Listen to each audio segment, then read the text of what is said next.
আসসালামু আলাইকুম। আশা করি সবাই ভালো আছেন। আজ আপনাদের শেখাবো আমি হাদা অর্থ। হাদা অর্থ এই বা এটা। তাহলে চলুন শুরু করা যাক আজকের এই নতুন ভিডিও। এই লোকটা কে? এই বাক্যটির আরবি বাক্য হচ্ছে হাদা মিন নফর। এখানে হাদা অর্থ এটা বা এই, মিন অর্থ কে, নফর অর্থ লোক। হাদা মিন নফর। এই লোকটা কে? এই লোকটা নতুন। এই বাক্যটির আরবি বাক্য হচ্ছে হাদা নফর জেদিদ। এখানে হাদা অর্থ এই বা এটা, নফর অর্থ লোক, জেদিদ অর্থ নতুন। হাদা নফর জেদিদ। এই লোকটা নতুন। এটা কত টাকা? এই বাক্যটির আরবি বাক্য হচ্ছে হাদা কাম ফুলুস। এখানে হাদা অর্থ এটা বা এই, কাম অর্থ কত, ফুলুস অর্থ টাকা। হাদা কাম ফুলুস। এটা কত টাকা? এটা 100 টাকা। এই বাক্যটির আরবি বাক্য হচ্ছে হাদা মিয়া রিয়াল। এখানে হাদা অর্থ এই বা এটা, মিয়া রিয়াল অর্থ 100 টাকা। হাদা মিয়া রিয়াল। এটা 100 টাকা।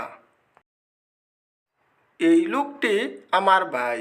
এই বাক্যটির আরবি বাক্য হচ্ছে হাদা নফর আনা আখু।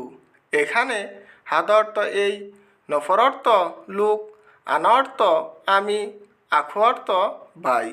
হাদা নফর আনা আখু। এই লোকটি আমার ভাই।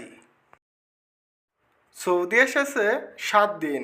এই বাক্যটির আরবি বাক্য হচ্ছে ইজি সৌদি সাবায়ুম। এখানে ইজি অর্থ আসা বা এসেছে, সৌদি অর্থ সৌদি, সাবা অর্থ 7, আয়ুম অর্থ দিন। Easy Saudi সাবায়ুম। সৌদি এসেছে 7 দিন। এটা কি দূরে নাকি কাছে? এই বাক্যটির আরবি বাক্য হচ্ছে হাদা এস বারিদ ওয়াল্লা গেরিব। এখানে হাদা অর্থ এই, এস অর্থ কি, বারিদ অর্থ দূরে, ওয়াল্লা অর্থ নাকি, গেরিব অর্থ কাছে। হাদা এস বারিদ ওয়াল্লা গেরিব। এটা কি দূরে নাকি কাছে? আমি এটা কোথায় পাবো? এই বাক্যটির আরবি বাক্য হচ্ছে হাদা হয়েন হাচ্চেল আনা। এখানে হাদা অর্থ এটা, হয়েন অর্থ কোথায়, হাচ্চেল অর্থ পাওয়া, আনা অর্থ আমি। হাদা হয়েন হাচ্চেল আনা। আমি এটা কোথায় পাবো? সো ভিউয়ার্স, পুরোপুরি ভিডিওটি দেখার জন্য অসংখ্য ধন্যবাদ। আর এই ভিডিওটি ভালো লেগে থাকলে অবশ্যই চ্যানেলটিকে সাবস্ক্রাইব করে এই চ্যানেলের পাশে থাকবেন। ধন্যবাদ।